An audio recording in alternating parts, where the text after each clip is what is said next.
There are moments in a person's life that split everything cleanly into before and after. Not the big moments you plan for, not the promotions or the graduations or the weddings you rehearse in your mind 100 times before they happen. The moments that split a life in two are always the ones nobody saw coming. They arrive without warning, wearing the disguise of an ordinary evening, and then they detonate. And when the smoke finally clears, nothing, absolutely nothing, will ever look the same again. That is exactly what happened to Sophia. On the night of her sister's wedding, in front of 300 people who were all dressed in their finest and drunk on expensive champagne and completely convinced they already knew exactly who she was, Sophia was handed the most public humiliation of her entire life. She did not cry. She did not scream. She did not look around the room begging anyone to come to her defense. She stood in the middle of all that cruelty and did the one thing nobody in that garden expected. She said nothing. And that silence, that quiet, unshakable, devastating silence, turned out to be the most powerful thing she had ever done in her life. Before we go any further into this story, we want to hear from you. Drop a comment right now and let us know where in the world you are watching from. We would genuinely love to hear from you. And don't forget to hit that subscribe button so you never miss any of our upcoming videos. Now let's get into this story, because what you are about to hear is going to stay with you for a very long time. To understand what happened at that wedding, you have to go back much further than the night itself. You have to go back to the very beginning, to the family that shaped Sophia, to the childhood that forged her into exactly the kind of woman she became, and to the older sister who spent years trying to convince an entire room, and perhaps herself, that Sophia simply did not matter. Because this story is not really about one night at one wedding. It is about a lifetime of being underestimated. It is about what happens when a woman refuses, quietly and completely and without drama, to let the world's opinion of her become her opinion of herself. And it is about the kind of power that never announces itself, never performs for the crowd, and never once needs permission to be real. Sophia grew up in the same house as her older sister Vanessa, but from the outside looking in, you would never have guessed they came from the same parents. Vanessa was loud where Sophia was quiet. Vanessa was theatrical where Sophia was still. Vanessa needed the center of every room she entered, and Sophia was perfectly comfortable on the edges, watching, thinking, absorbing everything around her with the kind of quiet attention that most people mistake for passivity. Vanessa did not make that particular mistake. She made a different and ultimately far more dangerous one. She looked at Sophia's calm and decided it meant her sister had nothing to offer. She looked at Sophia's stillness and called it emptiness. She looked at Sophia's refusal to compete and decided it was an inability to compete. That was the mistake that would eventually cost her everything she had spent years carefully building. From the time they were children, Vanessa had made a habit of making Sophia feel small. It was never the dramatic cruelty of someone who does not care at all. It was the precise, deliberate cruelty of someone who cares too much, someone who needs to feel elevated and has decided that the easiest way to rise is to push someone else down.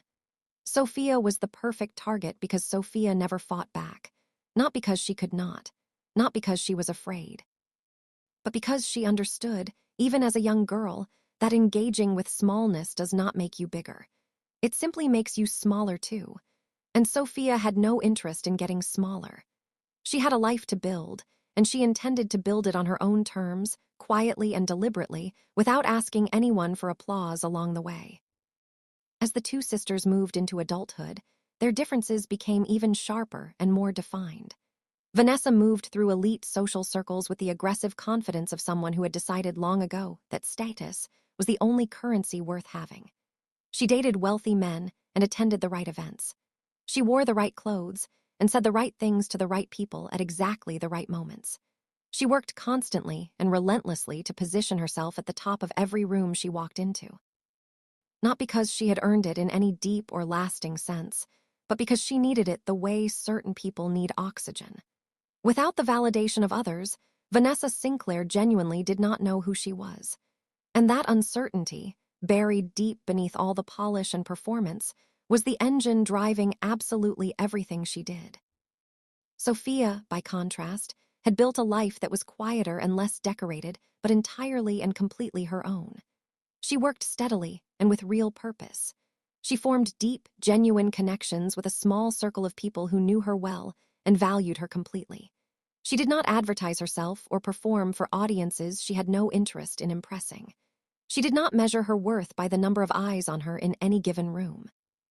And when she eventually married, she did so privately, with almost no announcement, which was entirely consistent with who she had always been. Sophia had never needed the world to witness her happiness in order for her happiness to be real. That was simply not how she was built. The problem was that her privacy looked, to a woman like Vanessa, exactly like poverty. When Sophia quietly told the family she had gotten married, she offered very little detail. Her husband had no visible social media presence. He did not appear at public events. He did not discuss money, not because he was ashamed of it, but because men who carry real power rarely feel the need to announce it to strangers. And in the absence of any information to the contrary, Vanessa arrived at the conclusion that felt most satisfying and most convenient to her particular way of seeing the world. She decided Sophia had married a nobody, a poor, invisible, entirely unimportant nobody, and she was going to make sure every single person in her orbit knew it. At one particularly uncomfortable family dinner, Vanessa had leaned across the table with that practiced smile of hers and said, "So you secretly married a stranger? How tragic," in a romantic sort of way. The table laughed nervously. Sophia simply smiled and said nothing, because she knew something that nobody else at that table knew, and she saw absolutely no reason to share it with people who had already decided what they believed about her. That was always Sophia's way. She never argued with assumptions. She never expended her energy correcting people who had already made up their minds. She simply lived past them, quietly, deliberately, without looking back. But Vanessa was not finished, not even close. She had a much larger stage in mind, a grander and more definitive audience, a more complete and thoroughly public humiliation. And when her own wedding arrived, that grand, glittering, expensive production that she had been planning for months with the kind of obsessive attention to detail that reveals exactly how much a person needs other people to be impressed by them, she saw her opportunity. She was going to use the most important night of her own life to dismantle Sophia one final time, in front of everyone, in front of 300 of the most connected people she knew, in public and on record, and with no possibility of being misunderstood or overlooked. She genuinely believed it would end the conversation forever.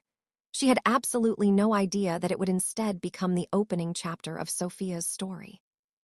Now, before we go any further into what happened at that wedding, you need to understand the kind of event Vanessa had constructed, because the setting matters enormously to everything that follows.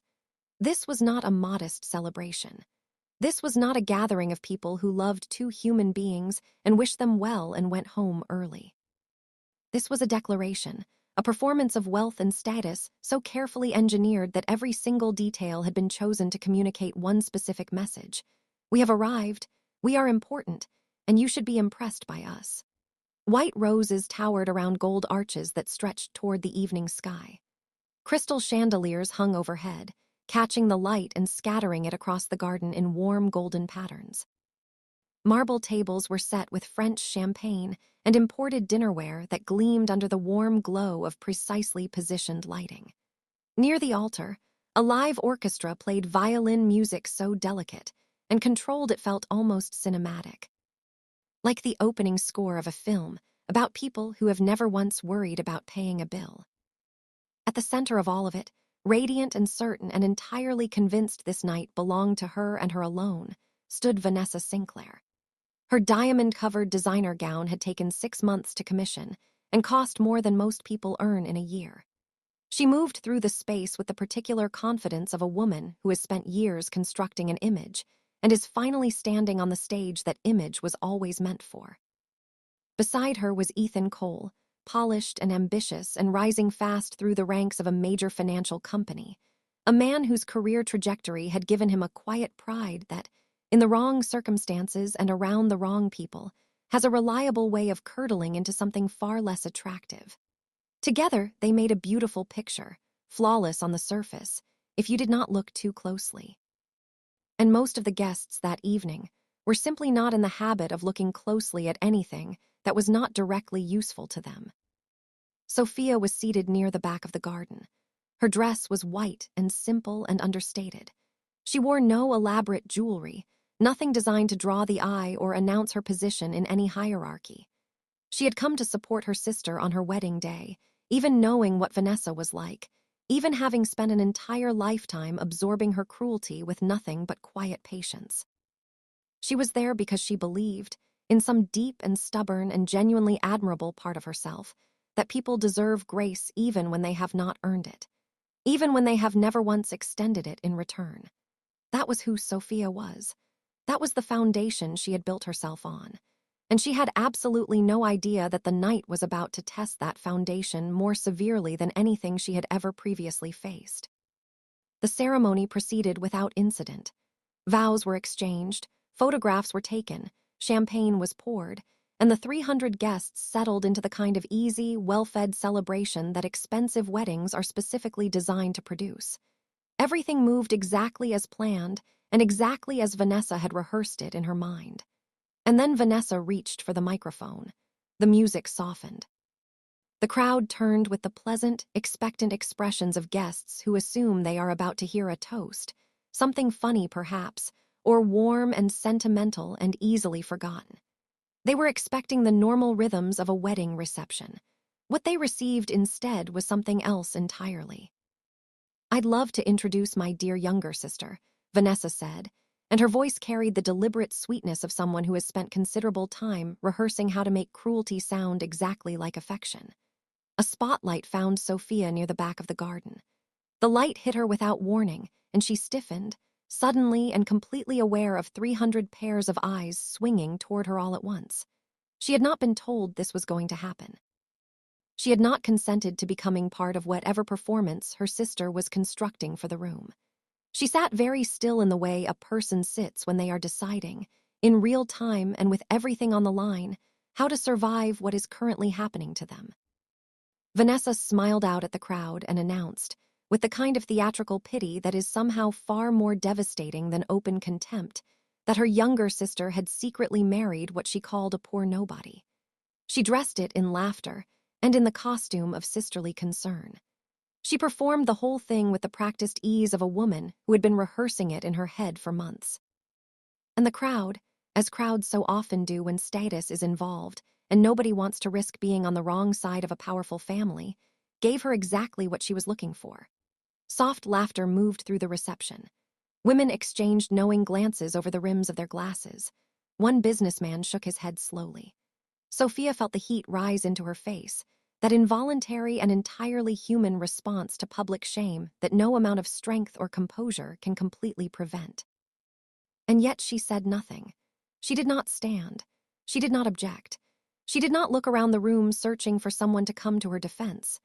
She sat in the light that had been aimed at her without her permission, and she breathed, and she held herself together with the kind of discipline that most people do not know they possess until the moment arrives and demands it of them. Vanessa, satisfied with the reaction she had produced, moved in for what she clearly believed was the finishing moment of the entire evening. She gestured grandly toward the far end of the garden and announced, with the air of someone delivering the punchline of a very long and carefully constructed joke, that here comes her husband now. The lights dimmed slightly, and from the flower-lined path at the edge of the garden, a man appeared. He moved through the space the way a man moves when he has never once needed a room's approval to feel certain of who he is. Calm, deliberate, unhurried, entirely self-contained. His suit was black and perfectly tailored, and he wore it the way genuinely powerful people wear expensive things, as though the expense is entirely beside the point, and he has honestly never once thought about it. He barely acknowledged the guests around him, and yet the crowd moved aside as he passed, the way crowds instinctively move for people who carry real authority. Not out of fear exactly, but out of something older and more reliable than fear. Recognition. Something shifted in the garden. The laughter faded. The easy pleasure of the crowd began to change into something harder and more complicated and considerably more difficult to name. There was something about this man that did not match the story Vanessa had told. He did not look like a nobody. He looked like the precise and exact opposite of a nobody. and he was walking towards Sophia with the quiet certainty of a man who is entirely and completely where he is supposed to be. Vanessa's smile began to slip. For the first time that evening, something moved through her expression that was not confidence. She turned toward Ethan, perhaps looking for reassurance, perhaps expecting him to share in what remained of the joke. What she found instead was her new husband standing with all the color completely drained from his face, his champagne glass trembling visibly in his hand, his eyes locked on the approaching man with an expression of pure and completely undisguised terror. "No," Ethan whispered. Just that one single word, barely audible, barely enough to qualify as sound. Vanessa frowned and asked what was wrong. He could not answer her. He was barely able to form a coherent thought. The man now standing beside Sophia, reaching for her hand with a quiet and entirely unmistakable tenderness, was Adrian Laurent, Chief Executive Officer of Laurent Global Holdings, one of the youngest and most formidable billionaires in the country. A man whose name appeared regularly in the pages of major financial publications. A man who was respected and quietly feared in equal measure throughout the business world, known for his precision, his coldness, his complete imperviousness to social pressure, and his absolute intolerance for dishonesty in any form. He was not a nobody. He was not even remotely close to a nobody. He was, by every single standard that the people at this wedding claimed to hold dear, one of the most consequential people in the entire room. And he was married to the woman Vanessa, had just finished publicly humiliating in front of everyone she had ever known. The silence that fell over the garden was not an ordinary silence. It was the kind of silence that descends when an entire room realizes, all at once and without any possibility of retreat or revision, the full and complete magnitude of the mistake that has just been made. 300 people held their breath simultaneously. The orchestra had stopped. Nobody moved. Nobody spoke. Even the night air seemed to go completely still, as though the world itself was pausing to see what would happen next. Vanessa tried to recover. She forced what remained of her smile back onto her face and said something about it only being a joke, that everyone should relax, that she had only been teasing her sister in the way sisters do. The words dissolved into the silence without leaving a single mark on it. Adrian turned toward her with an expression so steady and so completely without warmth that it functioned, in that precise moment, as its own kind of verdict delivered without a courtroom. He said no. Just that single word, and it was enough to fill the entire garden and leave no room for anything else. He stepped to Sophia's side and positioned himself beside her with the quiet deliberateness of a man who is making a statement and does not feel the need to raise his voice to make it. He reached for the hand that was trembling and held it, steadying her, and something shifted in Sophia's face in that moment. Through everything, through the humiliation and the spotlight and the laughter and the silence and all of it, her expression changed for the first time that evening. She looked at the hand holding hers and she smiled. A small and private smile, the kind that belongs only to the person wearing it and to the person who put it there. For the first time that night, someone was standing beside her. Someone was refusing to find this funny. And that, for Sophia, was more than she had asked for and exactly what she needed. Adrian turned back to the room and spoke calmly, without theater, and without any apparent need for the crowd's applause or agreement. He said that Vanessa had spent the evening publicly humiliating her own sister because she had assumed that kindness was weakness, and that a person who lived quietly must have nothing of value. He said it the way he said most things, with complete conviction, the way a person speaks when they are not performing a position, but simply stating what they know to be true. Not a single guest in that garden responded. Not with laughter, not with objection, not with anything at all, because what he had said was accurate, and every single person in that garden knew it, including Vanessa herself. Then he turned to Ethan. "You work for my company," he said. Ethan managed to produce a barely audible "yes, sir." Adrian's expression did not change by a single degree. "Not anymore," he said. And then he turned away from Ethan entirely, as though the matter had been fully resolved and Ethan was no longer worth even a single additional moment of his attention, which, as far as Adrian Laurent was concerned, was the complete truth. The reception ended not in celebration, but in consequence. Guests drifted toward the exits with the awkward, downcast energy of people who want to be somewhere else and simply cannot leave quickly enough. Vanessa stood in the ruins of what had been the most important evening of her life and found herself holding something she had never once prepared herself for. Not triumph, not even defeat exactly. Something more complete and far harder to name than either of those things. She had spent the evening trying to expose Sophia. And what the evening had exposed, with a thoroughness and precision that no amount of polish or performance could now reverse, was her. Later, when the garden had mostly emptied and the orchestra was a memory, and the chandeliers felt more like accusations than celebrations, Ethan made one final attempt. He approached Adrian with whatever remained of his dignity and began to explain himself. Adrian stopped him immediately and completely. That, he said, with a quietness somehow more absolute than shouting, is exactly the problem. He told Ethan that he had treated people according to what he believed he could extract from them. That he had given his respect only when he calculated it would be returned with interest. That Sophia had been invisible to him, not because she had nothing to offer, but because he had never once genuinely looked for what she was actually offering. Ethan had nothing to say, because there is simply no defense against the truth when it arrives that precisely and that completely. Vanessa approached her sister last. She came with real tears and a voice that had lost every single trace of its performance. She started to speak, and Sophia stopped her gently, without vindication, without any of the triumph you might reasonably expect from a person who had just watched their lifelong tormentor receive exactly what they deserved.